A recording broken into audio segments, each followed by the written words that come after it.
mãozinha aí, eu não vou ver, tá? Tá certo.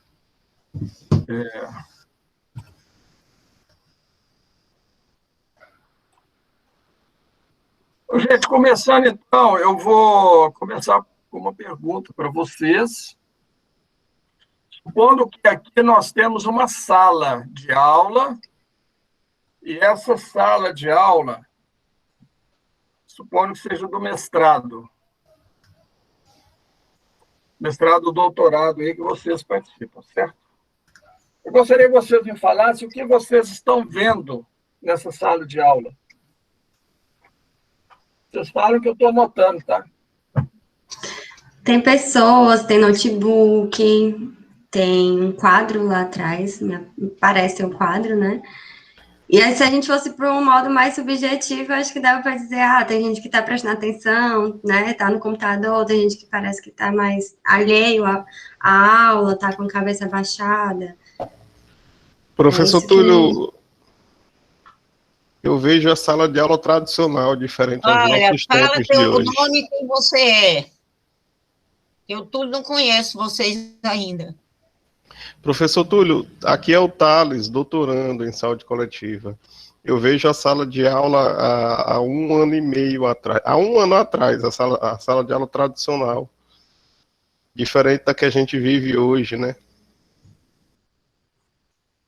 Sim. Professor Túlio, bom dia. Meu nome é Diego, sou doutorando. Diferentemente do Thales, eu não vejo uma aula tão tradicional assim, porque a gente vê alguns... Está me ouvindo? Estou ouvindo.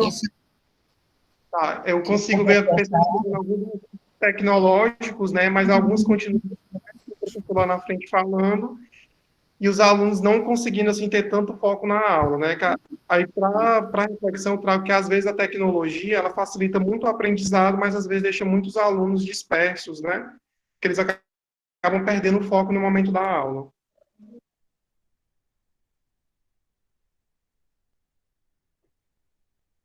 Sim. Mais alguém?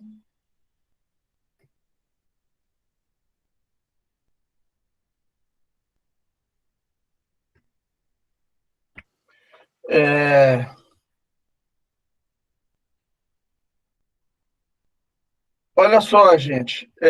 Então, toda a imagem que vocês descrevem para mim, quando eu perguntei o que você vê na foto, a imagem que vocês descrevem, ela é verdadeira, certo? Aí você tem pessoas, notebook, quadro, gente que presta atenção, gente que não presta atenção. A sala de aula pode ser tradicional, pode não ser tradicional.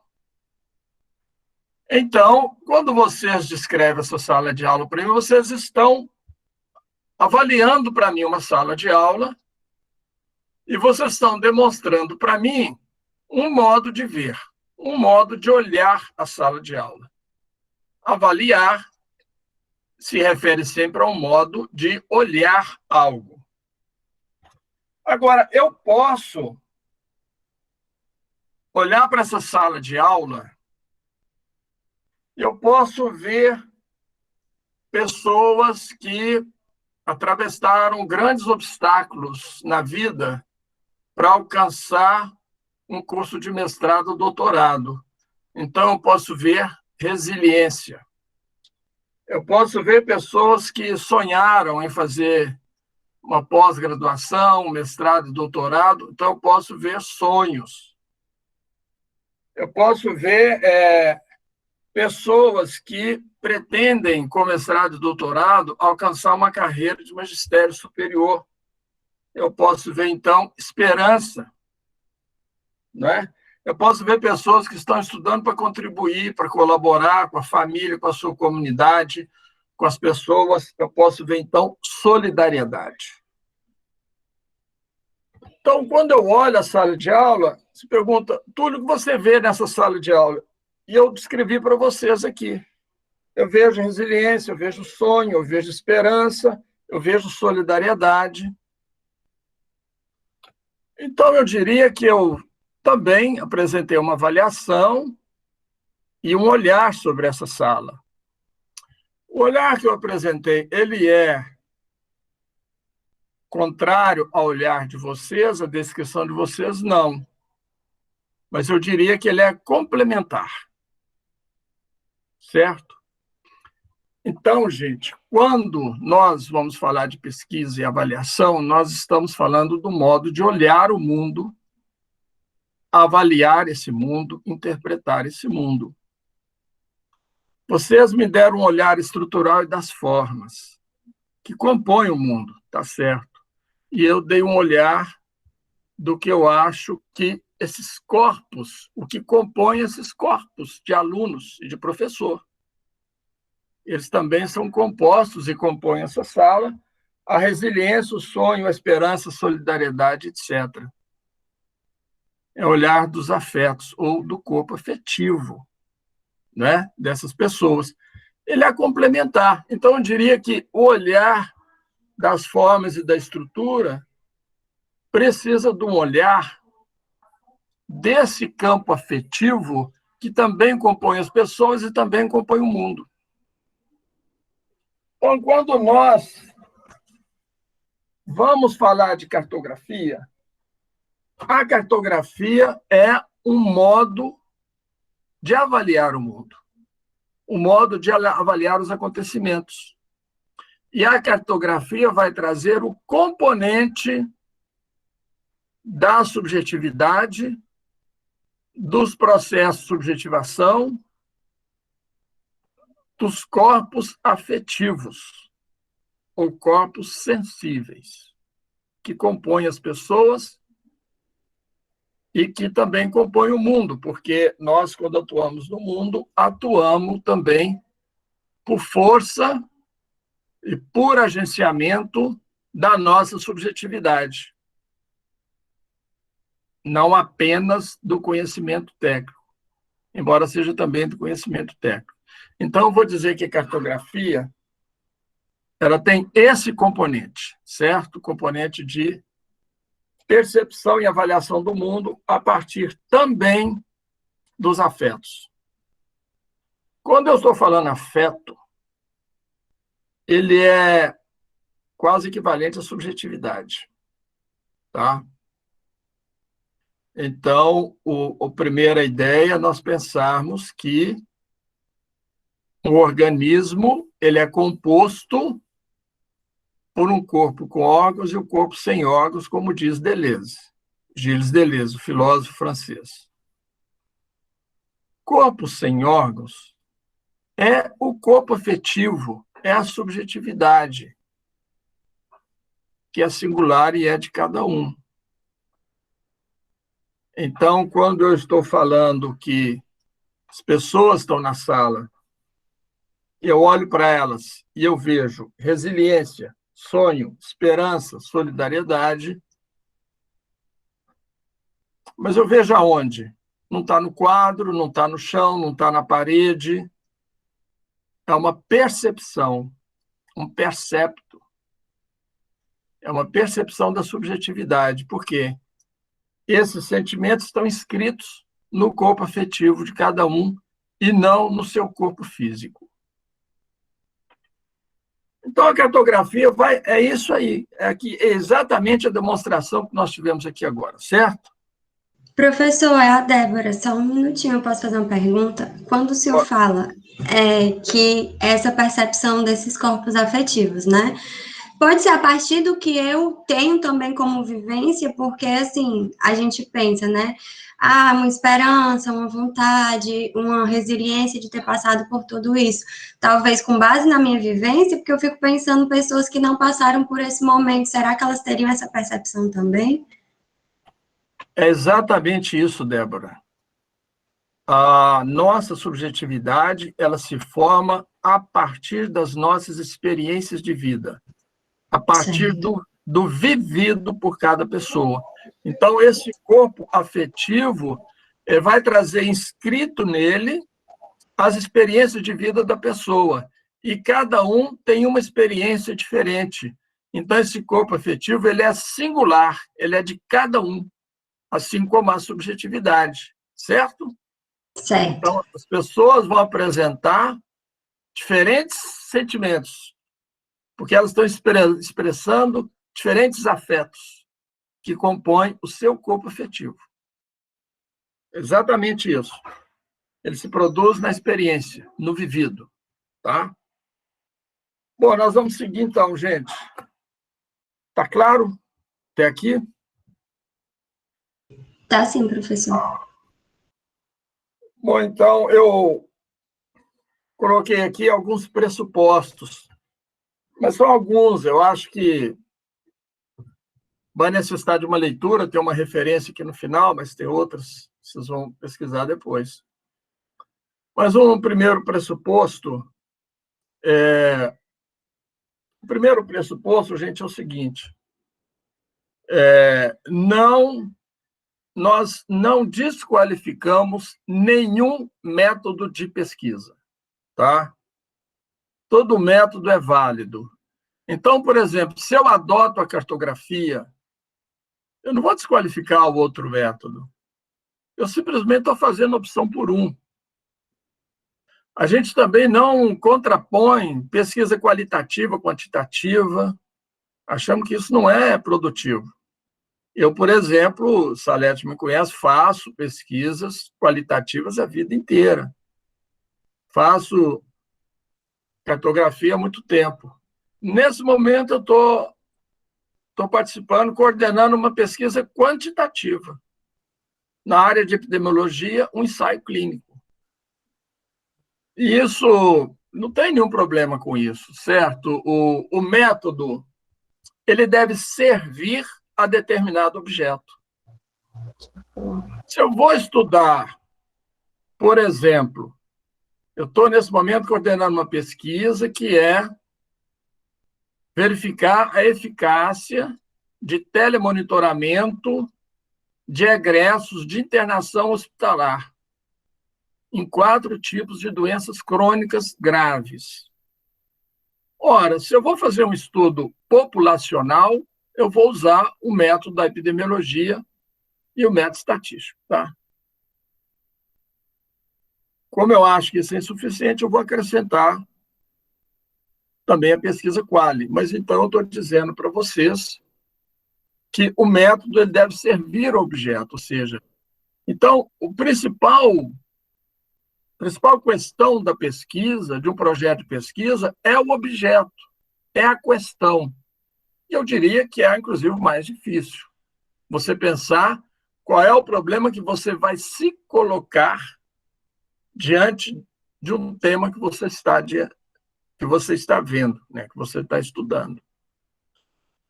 Então, o objeto é sempre a questão que você se coloca, é sempre a pergunta, não é? Então, é isso. Primeiro, você pensa o objeto, para depois pensar o método, porque o método é para servir aquele objeto, né? A segunda questão, então, a cartografia ela é uma opção, entre muitas que você tem, inclusive no campo da pesquisa qualitativa, né? Tem métodos das ciências humanas muito interessantes, da antropologia muito interessantes. Vamos à cartografia. A cartografia, ela não pressupõe um distanciamento do objeto para estudá-lo, certo? Pelo contrário, ela propõe um mergulho do pesquisador junto ao objeto, para ele se encharcar dos afetos que esse objeto é capaz de provocar. E aí ter uma percepção íntima daquele objeto, uma percepção dos afetos que ele pode provocar no contexto que ele está. Eu vou explicar um pouquinho mais isso, não é? A segundo tema, depois eu volto para o exemplo. Por que nós pensamos assim, não é?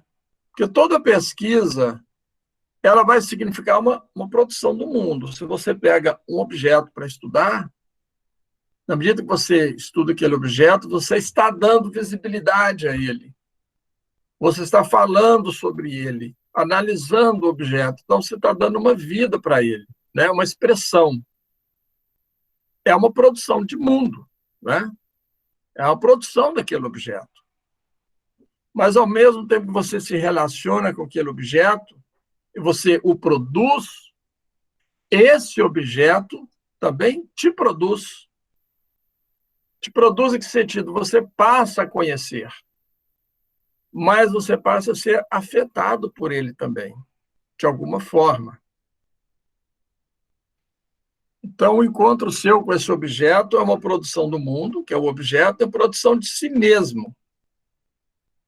Eu diria que ninguém sai de um mestrado, doutorado, da mesma forma que entrou. Não é só porque ficou mais sabido, né? Conhece mais coisas. Não é só por isso.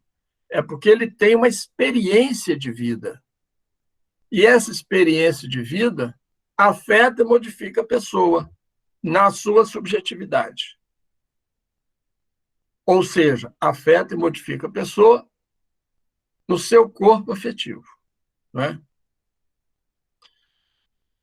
Então, eu vou falar, por exemplo, eu vou dar um exemplo aqui, um caso que a gente estudou, e ele está na referência depois, uma cartografia na área de saúde mental.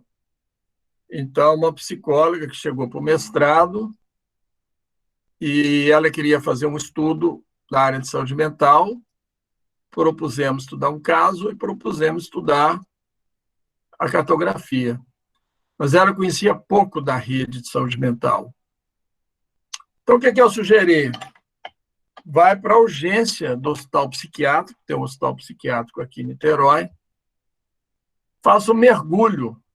Você precisa se encharcar do ambiente de saúde mental, saber como são as pessoas, como são as relações, as dificuldades, facilidades, o cotidiano, o dia a dia. Então, ela fez uma imersão no hospital. E que falou para mim foi uma experiência riquíssima. A partir daí, a gente selecionou um caso para estudar, e esse caso, então, ele passou a ser acompanhado.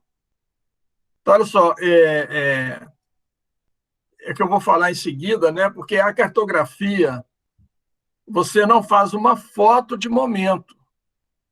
Então, não adianta eu chegar naquele caso, aquele usuário, entrevistar aquele usuário, entrevistar o cuidador, entrevistar a família. Porque aí eu estou dando um recorte, num determinado momento, eu estou tirando uma foto do momento, não é?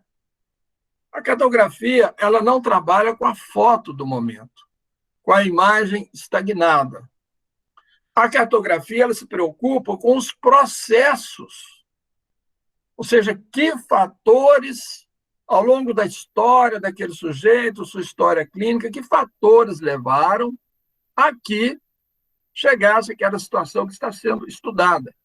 Então, a cartografia, ela vai fazer, não a foto, o momento estagnado daquele sujeito, daquele caso, mas ela vai fazer um filme, pegando todos os fatores que desencadearam no resultado do certo caso, não é? Pegando os agenciamentos, pegando o que foi proporcionado pelo desejo, né, das pessoas, pegando todos esses elementos que são das subjetividades e que interferem fortemente no mundo.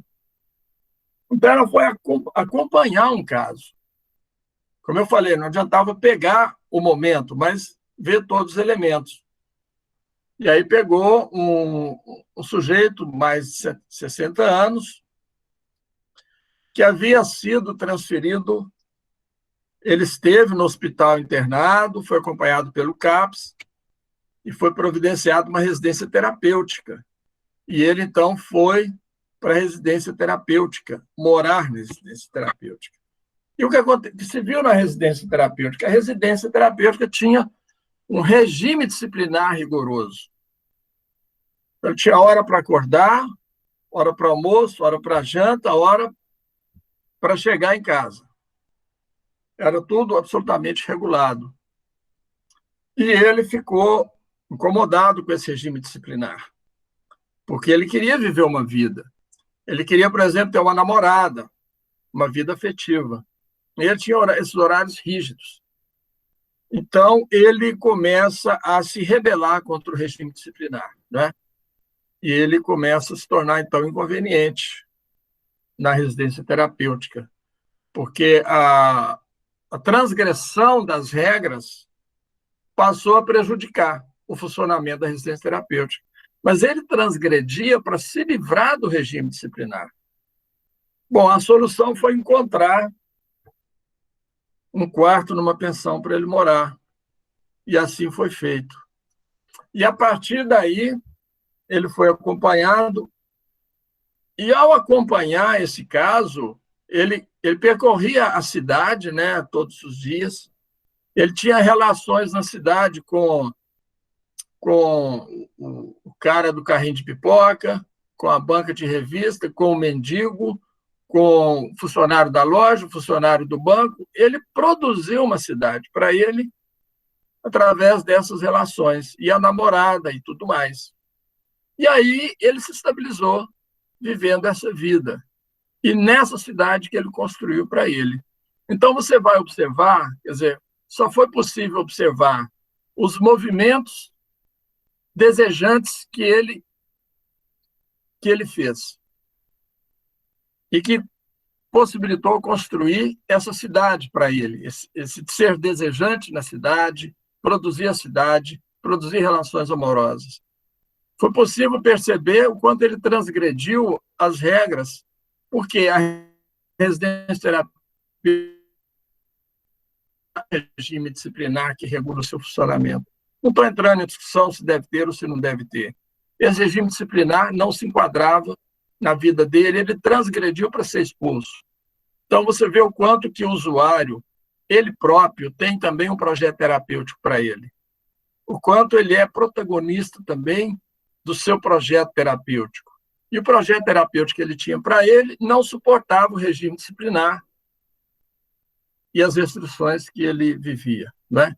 Então, enfim, o artigo está aqui na referência, vale a pena ver depois, mas só foi possível perceber todo o processo de desencadeamento e criar uma narrativa do caso e uma análise do caso, verificando tanto os aspectos objetivos quanto também o quanto de afetividade que operou, que funcionou na construção dessa situação, dos acontecimentos todos, porque ele foi acompanhado e o acompanhar ao longo do tempo, estar junto do objeto, é um dos pressupostos da cartografia.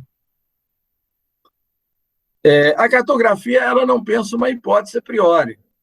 Tá? Até eu acho que os projetos de pesquisa que pensam é bem pensado, é correto. Mas a cartografia supõe que, no campo, a forma como se atua no campo, o campo pode ser repleto de questões, coisas, acontecimentos não esperados, não descritos na bibliografia ainda, e, portanto, inusitado. E é importante estar aberto a essas novidades do campo.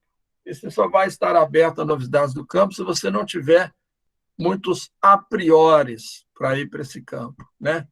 Então, você tem pistas, você tem linhas de atuação nesse campo, né? Enfim. Tudo bem até aqui, gente? Eu vou fazer uma Tudo, explanação. professor. Sim, professor. Tudo bem. Vou fazer a explanação e depois nós vamos abrir para questões. Professor Túlio? Oi? Rebeca, só uma dúvida. Então, no caso da cartografia, eu vou trabalhar com casos pequenos, assim, não tem como eu trabalhar também com um quantitativo maior, né? Eu vou ter que, para emergir, eu vou ter que ter um grupo menor. Rebeca, isso é uma opção. Uma opção que você vai fazer conforme o desenho do seu estudo, porque cartografia, você pode pesquisar, por exemplo, o fenômeno social. Eu vou indicar para vocês aqui o livro da Sueli Ronick, Cartografia Sentimental, em que ela usa a cartografia para analisar um momento político do Brasil, final dos anos 80. Nos anos 80, aliás, na passagem da ditadura para a democracia. Então, você vê, usa a cartografia para estudar um fenômeno social. Você pode usar a cartografia para estudar um coletivo. Ou você pode usar a cartografia para estudar um caso. Esse mestrado, o artigo está aqui no final, a cartografia, como ela foi feita? Foi feita uma imersão na rede, escolheu uma urgência hospitalar, e depois separou um caso para acompanhar, mergulhar, estudar esse caso. Então, isso depende sempre do desenho de pesquisa que você vai fazer. Agora, pergunta. Professor, então, um caso daria um estudo, uma pesquisa? Dá. Um caso dá uma pesquisa, um estudo. É claro que você vai fazer um mergulho, você vai aprofundar, você vai trazer muitos elementos e que aquele caso possibilita o estudo. Outra coisa. Professor? Só terminando um raciocínio. Um caso dá uma pesquisa. Agora, você tem que ter critério para escolher esse caso. Então, por exemplo, é importante que seja um caso. Nós sempre escolhemos casos graves, sempre escolhemos casos limite, casos que geram grande dificuldade para a equipe, que não precisa ser necessariamente clínica, pode ser relacionado a temas sociais, a temas da moral, mas gera desconforto, gera dificuldade. Então, sempre são casos de grande complexidade nesse sentido, né? Casos extremos. Por quê? Porque esses casos eles vão tensionar o serviço de saúde, vão tensionar o ambiente social, vão tensionar os valores da sociedade. Então, eles são os melhores analisadores que nós temos. Quando eu pego esse caso desse senhor que eu citei, um psicótico, e que ele vem na residência terapêutica, o que ele revelou para nós? Que a residência terapêutica ela tem um regime disciplinar rigoroso e que chega a ser opressivo. Ela não é nesse caso específico, não foi uma entidade de libertação, certo? Ela chega a ser segregacionista também. Só revelou porque esse caso era um caso extremo, então ele tensionava a residência terapêutica e revelou o problema. Alguém ia fazer uma pergunta. Oi, professor, meu nome é Neiva, eu sou do mestrado. Então, a gente não pode dizer especificamente que o caso individual, aquele que tensiona de alguma forma a sociedade dentro da sua criticidade subjetiva, pode ser a melhor forma de se escrever uma cartografia, mas na minha compreensão, talvez ser um caso subjetivo de um único caso, você tenha uma condição de estar mais próximo dessa subjetividade por mergulhar nesse caso específico, creio eu, até mais do que dentro de um contexto de uma sociedade ou de um coletivo, não? Porque aí você acompanhando um caso só, mergulhando nesse caso subjetivo dentro da hermenêutica desse sujeito, eu acho que você pode se aproximar muito mais da questão dos afetos, né, do poder, da aproximação com aquilo que você vê e com aquilo que você imprime dentro do que você vive, não? Ô, Neiva, isso é uma hipótese. Eu só não coloco assim que toda situação é assim, certo? Sim. Não só coloco como regra geral, porque as situações têm que ser verificadas no seu contexto. Então, isso aí pode variar, não é? Tem um caso que nós estudamos aqui, certo. E esse caso a gente estudou e ele serviu para gerar um conceito, que é o conceito de clínica dos afetos.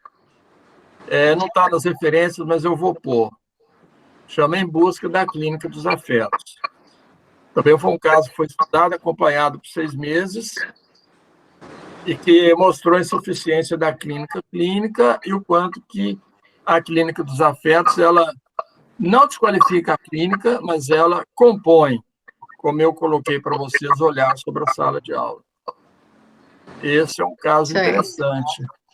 O outro caso interessante também, que eu estudei, foi um episódio numa situação de educação permanente com gerentes de uma rede de saúde, eram 70 gerentes. Eles se dividiam nas suas unidades, traziam os casos para estudar. E uma vez a gerente trouxe um caso, a gerente veio acompanhada da enfermeira da unidade, etc., trouxe um caso de um casal de idoso que a equipe não tinha abandonado, não conseguia mais cuidar, e a equipe entrou em crise. Fomos revelar o que era o caso, né? O caso era uma senhora aí, mais de 80 anos, um filho de 50 e tantos. Eles eram sozinhos no mundo, moravam os dois, e a equipe cuidava, acolhia, aquela coisa toda, acompanhava, um vínculo importante. Depois se descobriu que eles tinham uma vida de casal, né? E a equipe, então, com esse fato, a equipe entrou em crise. Ela não conseguiu cuidar sabendo dessa informação.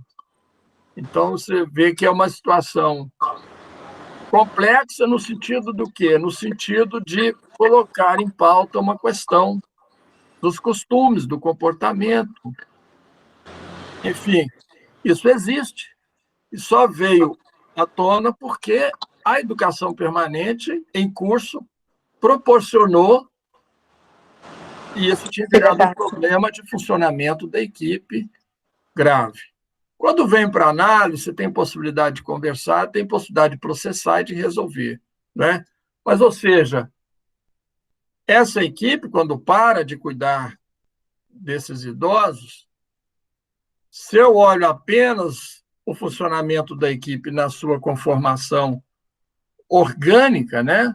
Organizacional, eu falo que tem que cumprir o horário, tem que fazer visita domiciliar, tem que cuidar.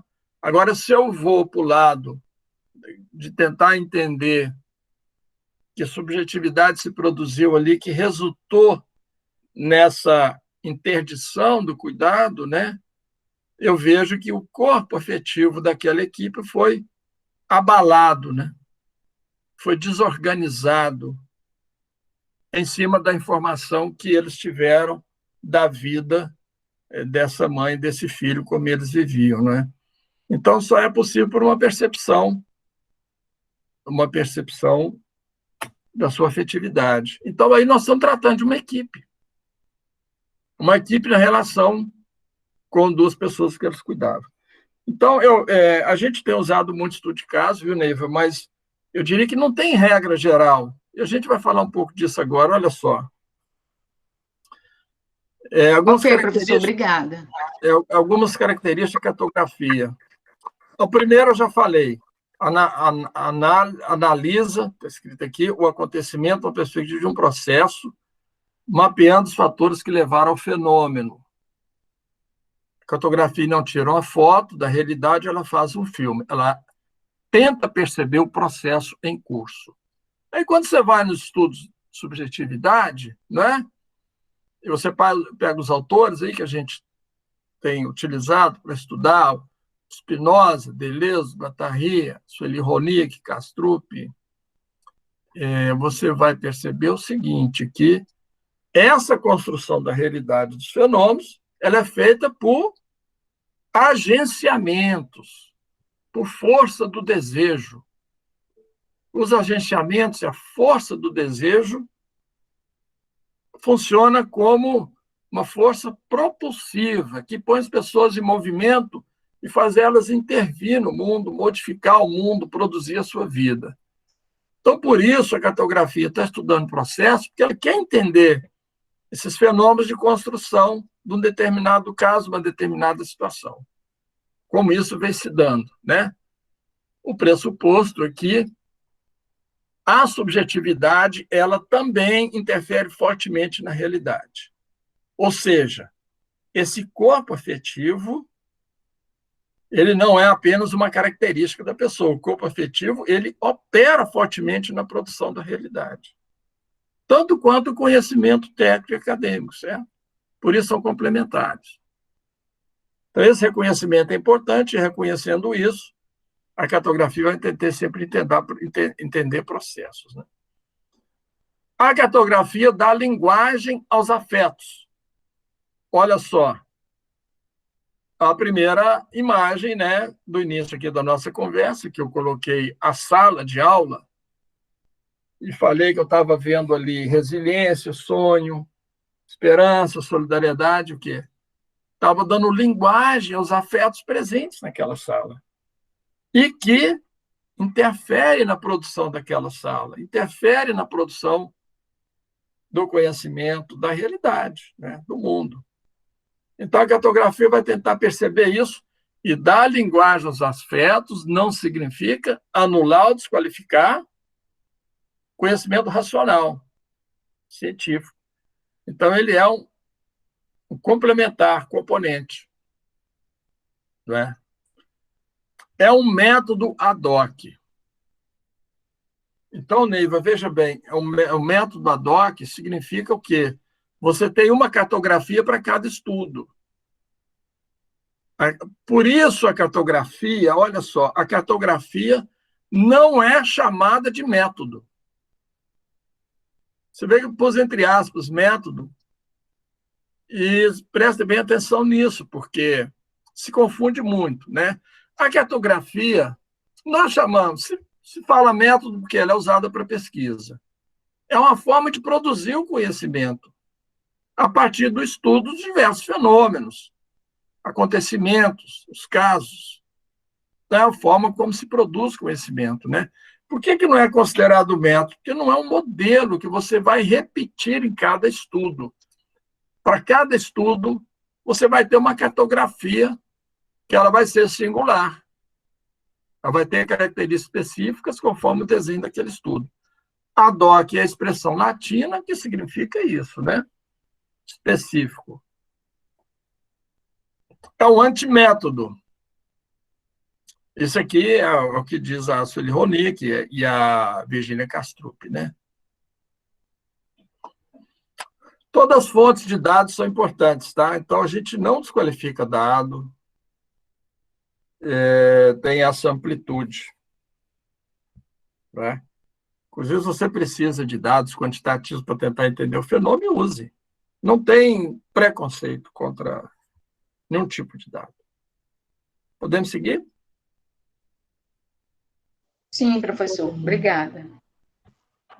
Os instrumentos da cartografia são muitos, variados, e você pode inventar outros, né? O primeiro elemento que se acha importante na cartografia para entender seus meandros, entender esse funcionamento, os processos, agenciamentos de desejo que vão produzir determinados fenômenos, é a imersão no objeto, o convívio com ele. Por isso, acompanhamento de casos, né? Você não vai só entrevistar o caso, você vai acompanhar por um tempo. Como se fosse uma etnografia, mas não é. A etnografia é um método da antropologia. E, às vezes, ela pode ser tão estruturada, normativa, como qualquer estudo quantitativo. Mas a etnografia tem grandes vantagens. É você se colocar na cena de produção do cuidado, perceber, estar junto, acompanhar. Esses elementos da etnografia, eu diria que a gente adota, né? As entrevistas são mais narrativas. E como seria isso, né? Fazer a entrevista é sempre tentar obter uma narrativa de vida da pessoa. Então, as perguntas não são para ser respondidas, são para disparar a narrativa. Porque, ao narrar livremente a sua história de vida, uma pessoa vai falar sempre daquilo que mais marcou, daquilo que mais foi significativo. Ao narrar uma história clínica, uma história de uma doença, né? Então, ela vai estar sempre narrando aquilo que foi mais importante. Então, enfim, tenta-se obter sempre narrativas, né? Observação com caderno de campo. O caderno de campo é o diário de bordo, isso aí eu acho que todo mundo já usa nas pesquisas. Mas essa observação ela é mais livre, ela não precisa ter um roteiro estruturado. É observar livremente e compreender, né, o que está acontecendo. Você pode ter, obviamente, um roteiro de questões que você guarda com você, que te orienta nesse campo, né? Mas sempre aberto a outras questões que possam surgir. Estudos de casos, de situações, acompanhamento longitudinal de casos, convivência, né? Como eu falei aqui, documentos e outros. A gente usa vários instrumentos, né? Alguns a gente usa que nos auxilia. Fluxograma, a gente utiliza, mapas de conflitos.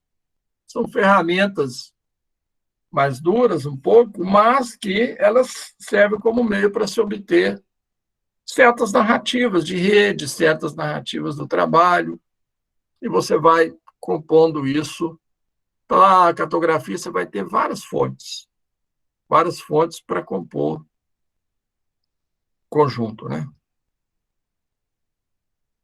Eu estou terminando, então, agora o cartógrafo. O cartógrafo é um observador atento, como eu falei. Ele está sempre à espreita. Ele está sempre ali aberto a possibilidades que podem acontecer. Ele não vai ficar restrito aos pressupostos, ao priori, ao roteiro. Ele está sempre aberto, né? Disponibilidade, muita disponibilidade para ouvir e sentir o outro. Às vezes a informação chega entre linhas. Às vezes a informação chega no silêncio. Às vezes a informação não é o que está mais exposto, né? Então, essa observação atenta, essa disponibilidade para ouvir, perceber o detalhe é importante. O cartógrafo é um antropófago. Isso aqui é da Sueli Rolnick, que eu achei muito interessante, né? No sentido do movimento de antropofagia da Semana de Arte Moderna de 1922. A Semana de Arte Moderna foi uma revolução na arte no Brasil, 1922, liderada por Mário de Andrade, Oswaldo de Andrade, que até então a arte brasileira era importada da Europa. E eles se cansaram disso, achavam que não dava para ser assim, que tinha que ter uma arte brasileira. Então, o que eles propuseram? Ver o que se produz na Europa, consumir o que se produz na Europa, mas ao produzir algo que fosse original, genuinamente brasileiro. É como se ele... Então, o movimento antropofágico é isso. Você vai se alimentar, digerir o que eles propunham. Se alimenta e digere aquela arte europeia, mas produza uma arte brasileira. O que a Sueli Rolnick vai, então, propor? Ela diz, o cartógrafo é um antropófago. Se alimente dos filósofos, se alimente dos cientistas sociais, se alimente dos conceitos, digere esses conceitos. Mas você pode, ao produzir o seu conhecimento, produzir algo original, próprio. Então, ela vai, no final do livro dela, relacionar aqueles autores que ela deglutiu. Aí vem Spinoza, Deleuze, Guattari, Foucault, vários outros. E o que ela quer dizer com isso? Isso aí ela quer dizer uma coisa que está muito presente nesses filósofos da filosofia da diferença, está muito presente no Foucault, que é o quê? É você tratar um conceito não como um instituto de verdade, mas o conceito como ferramenta. Isso significa o quê? Eu pego um conceito e falo, olha, esse conceito aqui, ele serve para o meu estudo. Mas esse conceito, para o meu estudo, eu faço uma modificação do seu uso. Desde que você cite. Você vai citar a referência, você vai citar o autor, mas você vai fazer a modificação do uso daquele conceito. Eu escrevi um artigo recentemente que eu fiz isso. Então, isso significa cometer certas heresias. O Deleuze radicaliza um pouco mais, ele fala certas traições do autor. Mas ele fala esse nome que não é bom, vamos dizer assim, né? Mas essa ideia do movimento antropofágico é melhor. Qual foi o artigo que eu escrevi? Eu usei um conceito do Foucault, que é um conceito de fobia de Estado. Então, olha só, o Foucault usa esse conceito quando ele está discutindo a origem do neoliberalismo. Tem o livro do Foucault, que é o Nascimento da Biopolítica, que poderia ter outro nome, o Nascimento do Neoliberalismo, porque o livro inteiro foi um curso que ele deu em 1978. O livro inteiro ele vai falar de como que nasce o neoliberalismo. E ele discute o neoliberalismo, ele vai dizer que o neoliberalismo ele tem fobia de Estado, medo de Estado, apesar de usar do Estado para seus interesses econômicos, né? Então, ele usa o conceito de fobia de Estado no sentido do neoliberalismo ter medo do Estado. Eu fui escrever sobre um acontecimento muito comum que estava acontecendo muito em Minas Gerais, Rio, que era o sequestro de bebês de mães moradoras de rua e usuárias de droga. Esse sequestro era autorizado pela justiça e sequestrava, e a mãe nunca mais viu aqueles bebês, às vezes tirava do peito da mãe no hospital e as famílias não recuperavam, a avó não recuperava e a justiça, enfim, é uma coisa draconiana, extremamente sofrida. Eu fui usar, então, o termo fobia de Estado, eu dei um outro uso para ele, né? O uso do medo, como essas mães, elas deveriam ter de um Estado que era opressor e tudo mais.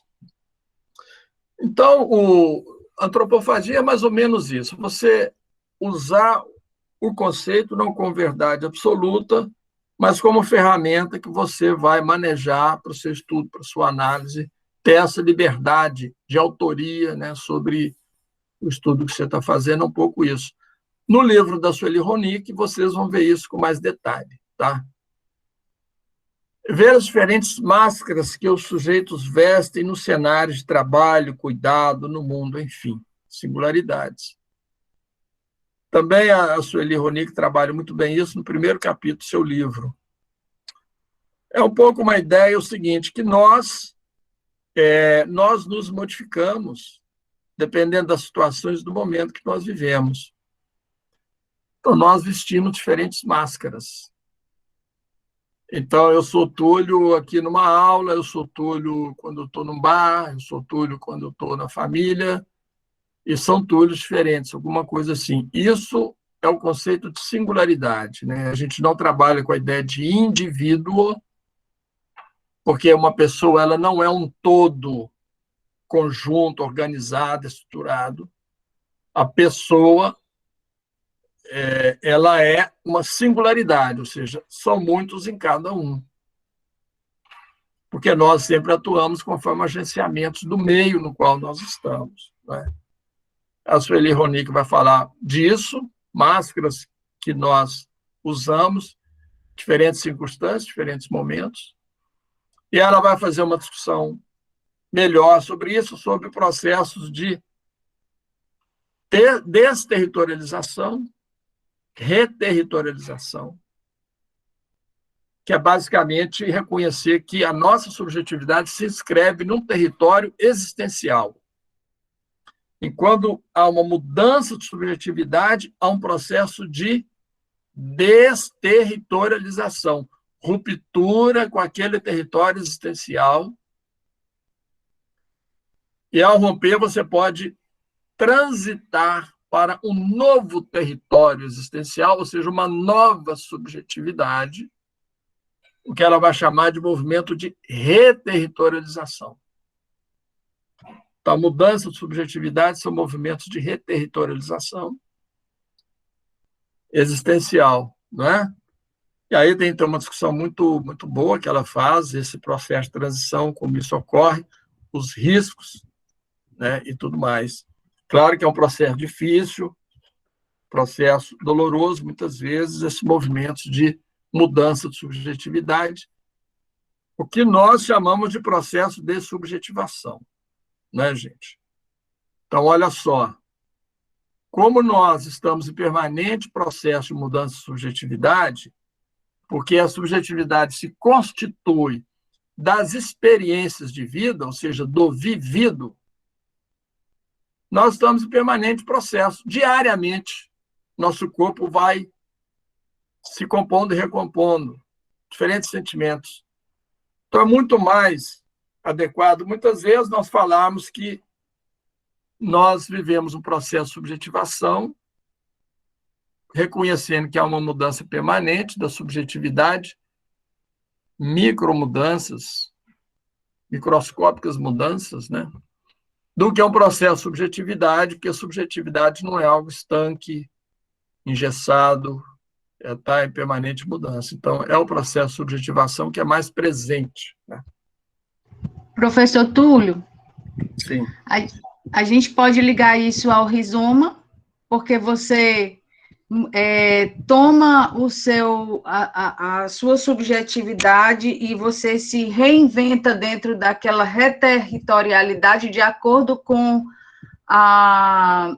aquilo que você deve seguir, aquilo que você se reinventa a partir das situações em que você está experienciando. A gente pode ligar isso ao rizoma? Olha só, esse se reinventar a partir do que você está experienciando, sim, eu vinculo mais a movimentos a processos de subjetivação e movimentos de ruptura com o território existencial e composição num outro território, mas principalmente movimentos de subjetivação. O rizoma ele constitui também um mapa, uma cartografia. Ele pode, inclusive, ser utilizado nessa situação. Eu tenho utilizado mais o rizoma para discutir o tema das redes. Certo. É um texto meu que são redes rizomáticas, né? Então, o rizoma, para quem não sabe, é uma metáfora usada por Deleuze e Guattari no livro Mil Platôs, volume 1, introdução. Ele vai usar o rizoma. O rizoma é uma metáfora, porque o rizoma é uma raiz que ela cresce na horizontal e tem algumas características, por exemplo, de se desviar de obstáculos, regenerar quando é interrompida. E tem um outro detalhe da botânica, que o rizoma ele não tem o núcleo celular, ele se constitui junto com o plasma. Ele não tem membrana separando o núcleo do plasma, ou seja, então ele é muito usado, essa metáfora, para discutir os fluxos de rede, né? Os autores vão discutir essa capacidade de fluxos de rede usando essa metáfora do rizoma. Então, eu tenho usado mais para discutir redes, né? A capacidade de produzir redes, né? E com as redes produzir novas coisas, produzir novos mundos. Eu tenho usado mais nessa direção, tá?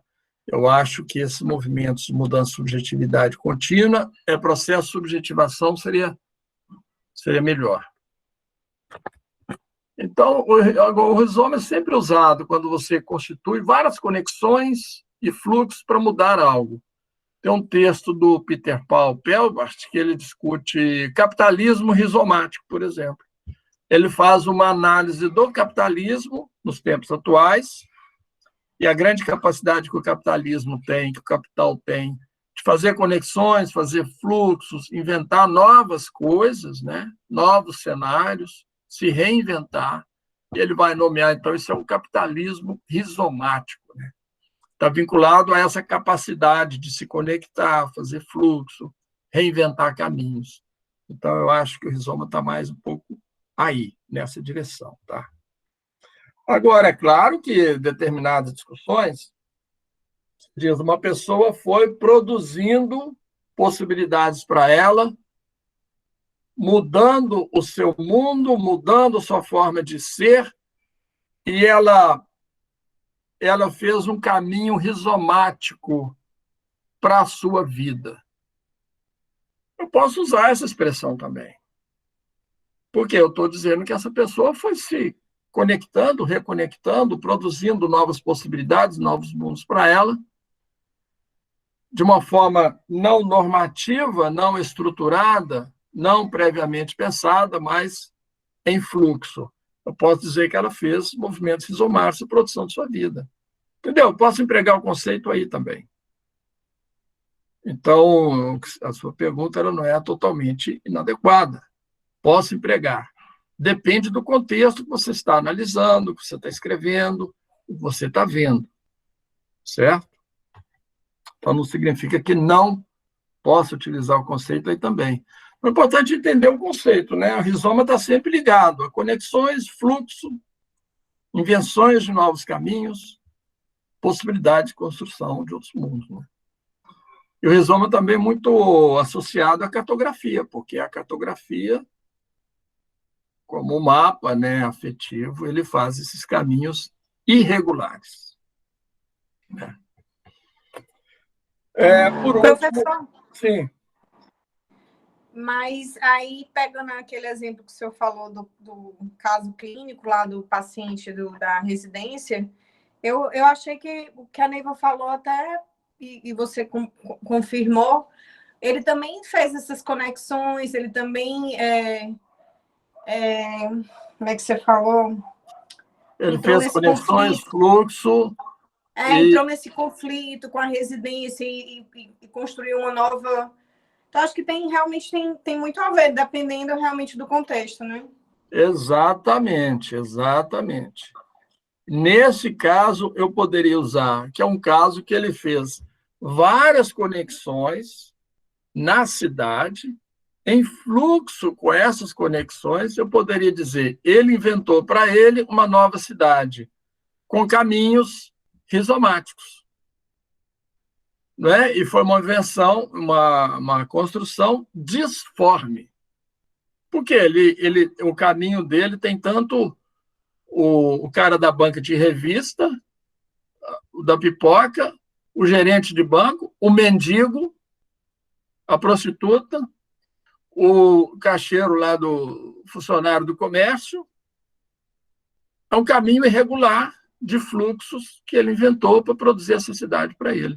Eu posso dizer que é um caminho rizomático. Exatamente. Tá? Então, você vê, você toma um conceito que foi feito para uma determinada situação e você faz o uso dele, o uso que interessa e que ajuda ao seu estudo. O rizoma não foi feito para estudo de um caso. Ele foi feito para pensar cartografias afetivas, foi feito para pensar conexões e fluxos no mundo, conexões e fluxos para a construção do pensamento. O que nós estamos fazendo aqui? Estamos pegando o conceito de rizoma e rizomático e aplicando num caso. E esse caso desse sujeito que foi estudado cabe perfeitamente. Então, quando eu falo para vocês que o conceito pode ser um conceito ferramenta, eu estou aproveitando agora essa conversa nossa para dizer, isso aqui é o exemplo de um conceito ferramenta. Eu não estou fazendo o uso original que o autor inventou esse conceito. Como ferramenta, eu estou pegando ele, fazendo um outro uso que interessa ao meu estudo. Ou seja, eu traí o sentido original que o autor deu para o conceito. É assim que o Deleuze vai falar. quando ele radicaliza, fala, faça uma traição ao autor. Se a gente aplica o conceito de rizoma e rizomático nesse caso, como vocês mesmos falaram, eu estou traindo o uso original que o autor deu para o conceito. Mas é isso mesmo. O conceito de ferramenta é isso. E quando eu escrevo, o texto tem a minha autoria. Evidentemente que eu vou dar crédito ao autor, óbvio, né, do conceito. Mas o uso eu faço conforme ele me interessa e é adequado e é sustentado, né, do ponto de vista do trabalho acadêmico. Então, esse é um bom exemplo agora. Por último, um conceito muito interessante, que também é da Ronick, né? Corpo vibrátil, ela começa no primeiro capítulo falando isso, que a gente tem um olhar retina e o olhar vibrátil para as coisas. O olhar retina vai ver formas e estruturas. O olhar vibrátil, que não é com o olho, é com o corpo, porque o afeto ele não tem um lugar, ele está no corpo. O olhar vibrátil, ele vai ver também os afetos, né? Os afetos presentes na cena, os processos de efetivação presentes na cena, ou seja, ele vai ver subjetividade e processos de subjetivação presentes. Tá? Então, o cartógrafo, ele vê também com o corpo vibrátil mais do que com o olhar retina.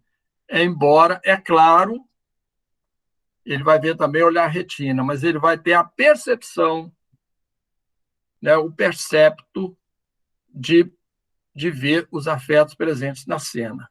Voltando à nossa imagem inicial de uma sala de aula, foi mais ou menos isso a nossa experiência de conversar sobre aquela sala de aula, não é? É o que eu coloquei. Acho que vocês conseguiram ter um olhar retina, um bom olhar retina. Eu falei, olha, mas veja essa sala, que aí tem resiliência, tem sonho, tem esperança, tem solidariedade. Então, é olhar vibrátil, vamos dizer assim, o corpo vibrátil. Claro que isso presencialmente é muito melhor de conversar sobre isso, mas serviu muito bem, porque a gente interessa, então o cartógrafo ele vai estar atento, seu corpo vibrátil, né, as sensações, o sensível, o afetivo, ele vai estar atento a isso. Bom, tem algumas referências, Sueli Ronick, a Kastrup, o Eduardo Passos, Kastrup, Escócia. Veja bem, esse livro eu recomendo, mas tem uma questão sobre ele. Olha, o título do livro se chama Pistas do Método da Cartografia. E isso foi conversado com eles, a cartografia não é método. Vocês vão ver isso escrito no título do livro, o que eu considero que não é correto, porque não é um modelo e tal. Professor, aqui é o Thales, doutorando. Inclusive, eu me senti até, acho que o termo que eu poderia usar para essa situação, eu me senti desrazoado com a cartografia, porque ela não tem um passo a passo, né? Não tem etapa 1, etapa 2, etapa 3, né? É como se a gente não tivesse um caminho a trilhar para finalizar um trabalho, concluir um trabalho. Acho que você entende, assim, o meu comentário. Porque o caminho aí é construído. Você não recebe nada construído aí, não, passo a passo, não. Não é a pesquisa. A natureza dessa pesquisa não é isso. Eu acho que é porque a gente ainda tem um olhar muito retina. Gente, olha só. Do ponto de vista da construção de uma pesquisa, Thales, é isso mesmo. A cartografia ela pode gerar inicialmente uma certa segurança, porque ela não vai te dar uma fórmula, um passo a passo para construir, né? Agora, na medida que você vai construindo a sua pesquisa, a própria pesquisa vai te dando caminho no processo. É porque o mundo também ele não é essa coisa tão organizada, estruturada que a gente acha que é, né? Na verdade, a ciência convencional, ela dividiu o mundo em disciplinas, dividiu em áreas, mas o mundo não funciona assim. Ele não funciona, as disciplinas não explicam cada uma o mundo. Ele é uma verdadeiro rizoma, no sentido de uma grande conexão entre vários acontecimentos e tudo mais. Quando você vai construir pesquisa, você constrói um objeto. A partir do objeto, você começa a fazer a sua revisão bibliográfica. A revisão é uma primeira fonte que você usa. Depois você começa a buscar o cenário de pesquisa que você vai pesquisar e começa a explorar o cenário, prospectar o cenário. Você vai encontrando elementos e por onde a sua pesquisa vai passar, né? O que é a questão da cartografia? Você está aberto. Por exemplo, essa pesquisa, quando eu falei para a orientanda lá, olha, vai para o hospital psiquiátrico, na urgência, e faça um mergulho de 3 meses, 4 meses no hospital psiquiátrico. Eu não sabia o que ela ia encontrar. Ela também não sabia o que ela ia encontrar. E foi. E foi um conhecimento enorme que ela obteve. A partir agora, o que nós vamos fazer agora? Agora a gente vai pegar isso, pegar um caso do hospital e acompanhar esse caso. E começou a acompanhar um primeiro caso que não deu certo. Depois foi acompanhar o segundo, e que foi esse que eu falei para você. Então, a própria pesquisa vai nos dando caminhos. O livro do Eduardo Paz, da Castrup, eu recomendo, tem aquela observação que eu fiz, acho que a cartografia não é o método, eu recomendo porque tem ali textos muito interessantes, e eles vão falar pistas do método da cartografia, né? O campo, depois que você entra em campo, você tem que se autorizar, inclusive, a mudar o projeto, se autorizar a mudar os caminhos que você vai fazer, porque o próprio campo te dá muitos elementos novos, muitas pistas para você seguir. Essa questão, professor, inclusive, eu acho que ela deve perpassar questões subjetivas do próprio sujeito, do próprio pesquisador. O caminho que ele pode seguir em algumas situações talvez não seja o próprio caminho da pesquisa também. Acho que o senhor me entende. Isso sempre... Só um minuto, Thales. Você bota um encontro. Pronto. É substituir o método por os encontros. Você não tem um método. Você vai conseguir na medida que você for mergulhando. Entendi. Thales, você se apoia muito, por exemplo, quando você vai estudar um determinado tema, você vai fazer uma revisão bibliográfica. Você vai se apoiar, você já começa a se apoiar aí, né? Quando você vai, vou estudar o cuidado na saúde mental, município de Niterói, qual é a questão? Como se produz o cuidado a partir de um paciente psicótico? Não é? Então, vamos seguir o paciente psicótico para ver como é que o cuidado é produzido, como é que são seus desejos, suas expectativas, como é o protagonismo dele, de que forma o serviço de saúde atua com ele. Ou seja, eu tenho várias questões aqui que já vão me orientar. Quando você vai para campo, mesmo na cartografia, você não você não está vazio de conhecimento em relação àquele tema. Você já leu sobre o tema e já formulou várias questões, perguntas que compõem o seu objeto, né? Então, aquele caso, por exemplo, como foi o serviço, como foram os fluxos, como é o desejo dele, quais são os agenciamentos, que projeto que ele tem protagonismo, como ele age. E aí a gente foi vendo. o serviço transferiu, a residência terapêutica, regime disciplinar rigoroso, ele era desejante, olha, ele é movido pelo desejo. Ele desejava liberdade. Ele desejava relações afetivas, amorosas, com mulheres. Ele desejava não ter um horário fixo para fazer as coisas que ele queria, que ele tinha que fazer. Esse desejo funciona como força propulsora. O desejo, o conceito de desejo é isso, desejo é produção. Funciona como força propulsora que o colocou fazendo o quê? Transgredindo. Ao transgredir, ele foi expulso, que é o que ele queria.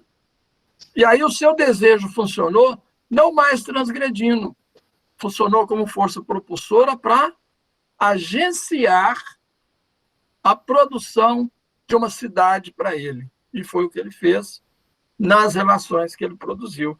Então você vê, eu tenho muitas questões já quando eu vou para campo. São do objeto que eu constituí. Ia perguntar... Túlio, Entendi.